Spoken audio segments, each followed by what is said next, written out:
I think it's the most yards we've had rushing in quite some time, and so that was something that really kind of predicated, I would say, the play calling. With Perry having the game he did, and a healthy Kevin Parks, and a healthy Clifton Richardson. I mean, there's not enough footballs to go around to give it to those guys. But you throw when you have to throw. But it appeared that as the latter part of the game that in running the clock, that the running game was something that really started clicking really well, and guys started doing a really good job of blocking the next level defenders. This was a game that the wide receivers, Chris Bird was one of our players of the game, although the catches don't reflect it. It was his blocking, his downfield blocking, he crack block on the safeties, cracking on an outside linebacker. He, Perry, and Anthony Mahota were the players of the game on offense. So I think, as I said, the running game was something that was very much a positive for us, and that was we tried to ride the backs of those three running backs, and then just play good defense behind that. They are very fast and very athletic, and you see that when they're the team that they've played. Just finished watching the Georgia Tech game, and for a while there, I think it was 21-14 going into the fourth quarter. Then before you know it, Georgia Tech got a couple big scores on them. But I know that 4-3 defense, they zone pressure a lot, so there's a lot of three deep. But they also, they'll bring people. They'll come after you. Offensively, kind of a mixture of pro style attack. Have a quarterback there, Mike Lennon, big, tall, strong arm guy that I think his completion percentage is pretty good. And so they'll get after it. Dana Bible, the offensive coordinator, is another guy new from Boston College, is there. And then special teams wise, T.J. Graham is a dynamic punt returner and kick returner. I think he may lead the ACC in those categories right there. So they have a guy that can shorten the field in a heartbeat. But they play hard. They're in a lot of the games that they play, and it's a very good team coming into Scott Stadium this Saturday. We won a football game against a very good team, and there's another very good team coming into Charlottesville that's 3-3, that's hungry for victory. They've been off a week, so they've had an opportunity for all the defensive guys that have missed to get them healthy, and I'm quite sure that how it benefited us having an off week is going to benefit them as well. So the practice plan and the preparation of it, those are the things that just keep harping on about before anything else. And then you enjoy, whatever happens, after the season. So that's the challenge, going into this week. Okay, that game is over, and now it's NC State.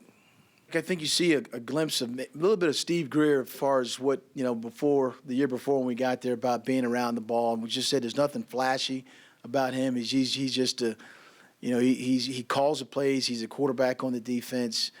The last couple of games, he's really played well, and very assignment, detail-oriented, and has kind of been like the glue of the defense because he's a guy that communicates to the guys up front, the secondary to make sure the coverages are in line with the fronts that are called, and he's relished the role of being one of the team leaders, and so I'm really happy about his play. Leroy Reynolds has stepped his game up also. He's gotten bigger, faster, stronger.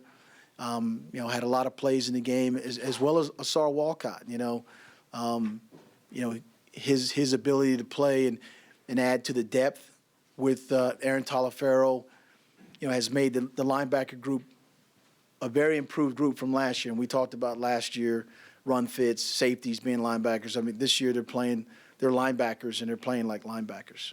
In this particular game, the challenge was on him to guard their best receiver in our mind. That was number 5. I mean, he must have been 6'5". He was, very athletic. You see all the plays on film prior to this game about him making one-handed catch, athletic catches, and Chase went with him wherever he went on the field. But his run support, our blitzes or zone coverages or cover 2 where the corner's the primary support guy.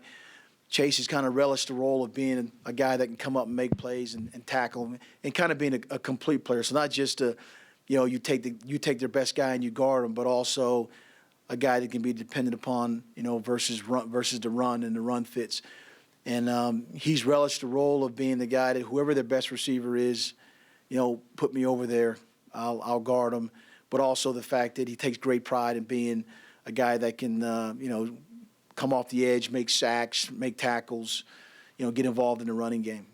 We have to play with the mentality that the sum of all of us together, can help us win. Not just, we don't have just one guy or two guys that are really, really outstanding. You rely on them to make all the plays and things like that. But I think the mindset that he sets is that's a great analogy of Tim catches the ball, and the first guy that's down there is an offensive lineman who had to pass protect, and then after the ball was thrown, turned and ran and got downfield. It's that kind of effort, that kind of energy that we need on a sustained level, every opportunity that hopefully becomes contagious, like some of these wins that can, and then it becomes the expected culture, around here.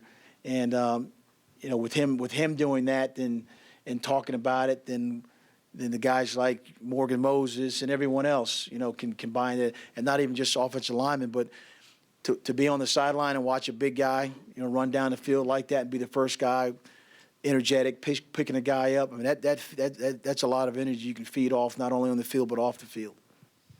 I think Matt has the transition from the 3-4. I mean, a lot of the scouts that come in, they continue to talk about his size and his ability is being a 3-4 defensive end. He's physically suited for that. But like Matt and the challenge of any defensive player, I mean, move to the inside to play a 3 technique to get on the edge. His technique and his knowledge of playing the position has he's really improved. And it was again, it was interesting to see that Matt and Nick Jenkins and Will Hill, as inside guys, were able to amass the number of tackles that they had, because there's a lot of chop block going on. There are a lot of low cut and a lot of things like that where you got to use your hands. There were, I think, between 2 yards to 1 yard to 0 yard gains, outside of maybe even the negative plays, almost 28, 30 of those plays. And, that's, I think they ran like 60 something or whatever. So that's almost, that's a fairly significant number of plays that with an offense that wants at least 3 to 4 yards, per gain, and it starts up front with taking care of the dive and then taking care of the quarterback, and a lot of times the tackles and the defensive ends are responsible for that element of the wishbone offense.